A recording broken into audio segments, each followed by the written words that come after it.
오늘 스토리는 엄청 감동이 큽니다.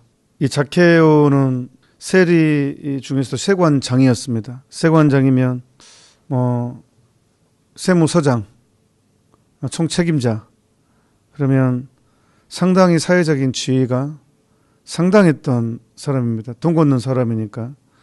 그런데 우리가 알다시피 이스라엘은 로마의 지배하에 있었기 때문에 이 세관장이라고 하면 이제 거의 로마의 앞잡이, 유대인들로 이스라엘 사람들에게서는 로마에 협조하는 사람이라는, 즉 종교적으로는 죄인, 사회적으로는 배신자라는 이중의 이 곤례를 쓰고 있는 사람입니다. 그런데 엄청 부자였다고 나옵니다. 얼마 그냥 보통 안 쓰는데 부자였다라고 할 정도면 상당한 재력가였다고 이제 추측이 됩니다. 그런데 이분이 키가 작았다고도 나옵니다. 이게 이제 한번 우리가 묵상거리입니다. 자, 사람들로부터 우리는 젊은 시절부터 세리부터 시작했으니까 세관장까지 올라가려면 얼마나 많은 이 모욕과 종교적으로는 죄인 취급, 사회적으로는 배신자 취급을 얼마나 많이 받았겠어요? 사람이 다른 사람들로부터 비난을 받고 이런 취급을 받으면 이 내 마음 안에 분노가 일어나죠. 이 응어리가 지게 되고, 그리고 복수하고 싶은 마음이 일어나는 것이 인간의 당연지사입니다. 그런데 이 zakhe오는 이것을 극복한 것 같습니다. 왜냐하면 보통 내 마음 안에 분노와 증오가 일어나게 되면 이 자포자기의 유혹도 되고, 그러면 더 독하게 되거든요, 사람이. 그런데 예수님의 소문을 듣고 희망을 이렇게 갖게 되는 것을 추측할 수가 있습니다.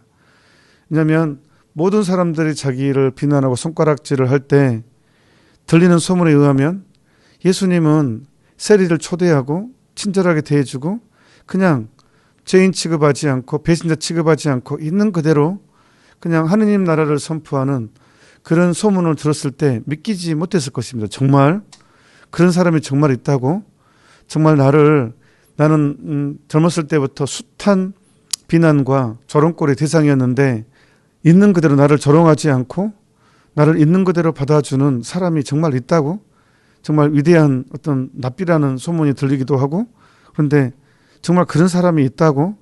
라는 그런 희망을 갖습니다. 진짜 사람이 증오에 빠지게 되면 다 필요 없거든요. 그런데 그거에 대한 어떤 희망을 품습니다. 그래서 희망의 덕이 얼마나 중요한지 모릅니다.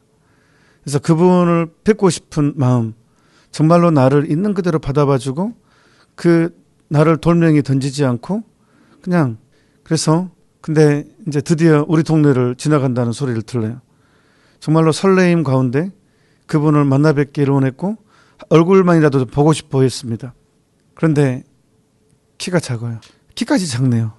그러니까 동서고금을 막론하고 키 작으면 조금, 그래서 키가 작았는데 키가 작았기 때문에 더 큰 은총을 누리게 됩니다. 나무에 올라타는 이 기상천외한 발상을 하는 거예요. 보통은 포기하는데 얼마나 보고 싶은 마음, 예수님을 만나고 싶은 마음이 크든지 세상에 세관장이라는 신분에, 그리고 또 올라가면 또 조롱거리가 될 거 아니에요. 아니 저 사람 어른이 다 큰 어른이 돼가지고 세관장 정도면 상당할 텐데 나무에 올라타요. 보통 이게 쉬운 결정은 아닌 것 같아요. 근데 예수님을 보고 싶은 마음이 너무 커서 사람들의 조롱거리를 아랑곳하지 않고 나무에 올라탑니다. 그리고 지나가는 예수님을 보죠. 눈이 마주치죠. 근데 감동인 것은 예수님께서도 이 zakhe오의 그 마음을 보십니다. zakhe오가 얼마나 자기를 만나고 싶어 했고 정말로 그 많은 사람들의 조롱과 비난에도 그 순수함을 잃지 않고 증오로 돌리지 않고 끝까지 희망을 포기하지 않고 그거를 악으로 돌리지 않았던 그 얼굴을 봅니다. 순수함을 봅니다. 예수님도 아마 감동을 받습니다. 사람들로부터 둘러싸이면 쉬고 싶거든요. 사람이, 예수님도 인성을 지니신 분이시니까. 예수님 바로 그 zakhe오의 눈빛과 그 모습에 감동을 받습니다. 온갖 조롱과 비난을 각오하고 키가 작았기 때문에 나무에 올라타서 자기를 바라봐준, 자기를 맞이해준 그 눈빛을 보고 예수님께서 자케오야, 오늘 내가 너의 집에서 머물러야겠다고. 아마 다른 여정이 있었던 게 바로 이 계획이 수정이 되죠. 이게 없었던 계획입니다. 자케오의 집에 머물겠다는 것은 예수님 사전에 없었던 계획인데 계획이 수정이 됩니다. 이렇게 하느님의 사랑을 갈구하는 사람에 대해서 하느님은 당신 계획을 수정시키는 것 같아요. 그래서 이 자케오 집에서 밥을 먹습니다. 그러니까 사람들이 투덜거립니다. 비난을 합니다. 예수님까지도 비난합니다. 아니 저 매국노 집에, 그다음에 정교적으로 죄인인 집에, 아니 그 많은 집을 놔두고 그 집에 들어가? 그리고 이제 또 비난하게 됩니다. 돈이 많으니까 그러겠지. 예수라는 사람도 돈 앞에 어쩔 수 없군. 이런 말도 안 들었겠습니까?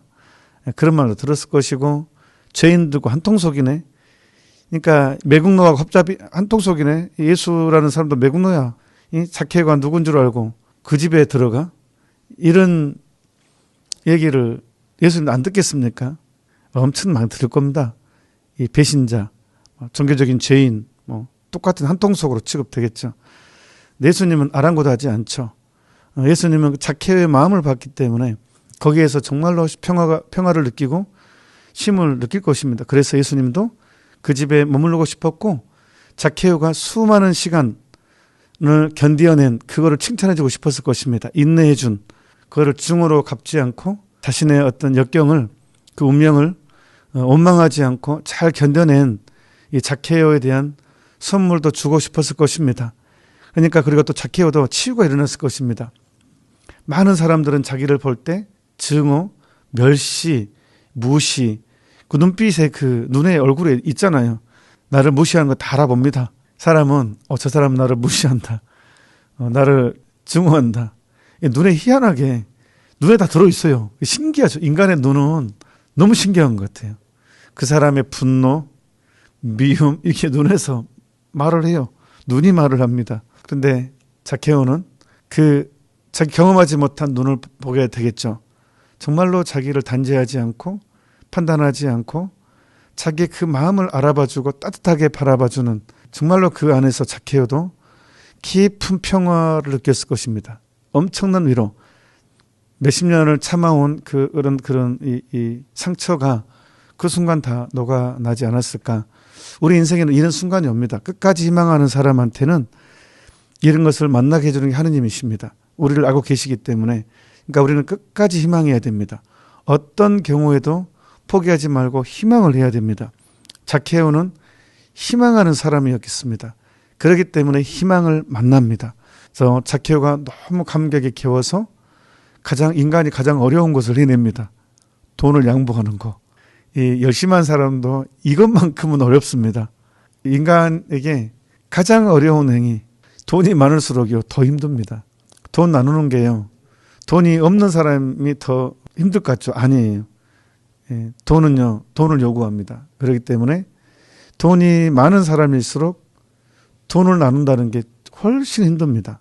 그런데 자케오가 엄청 부자였어요. 세관장이었고, 그런데 이 치유가 얼마나 컸던지, 이 만남이 얼마나 컸던지, 자기 자신의 재산의 절반을 가난한 사람들에게 내놓습니다.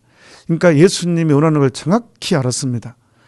예수님께서 이미 이 자케오는 예수님에 관한 소문을 상당히 많이 정보를 수집했던 것 같아요. 그러니까 예수님 옆에서 이 내 재산의 절반을 가난한 사람들한테 나누어 주겠습니다. 이 가난한 사람들한테 나눠준다는 게 얼마나 큰 일인지를, 예수님이 얼마나 그것을 원했다는 것인지를 분명히 알았을 것 같아요. 그래서 예수님의 기쁨이 돼줍니다. 기꺼이. 그래서 예수님께서 일찍이 뭐라고 말씀하셨습니까? 너희 중에 가장 보잘것없는 사람한테 해준 것이 나에게 해준 것이다라고 하셨잖아요. 그렇기 때문에 자케오는 그 말씀 그대로를 받아들입니다.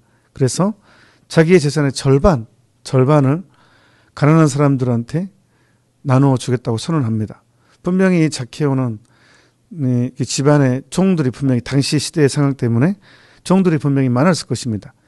그런데 기꺼이 월급도 줘야 되고 비용도 많이 들었을 건데 기꺼이 자기 재산의 절반을 가난한 사람들한테 나누어 줄 뿐만 아니라 자기가 만약에 이 세금을 걷어들이면서 횡령하거나 잘못 거둬들였으면 4곱절로 갚겠다고 선언을 합니다.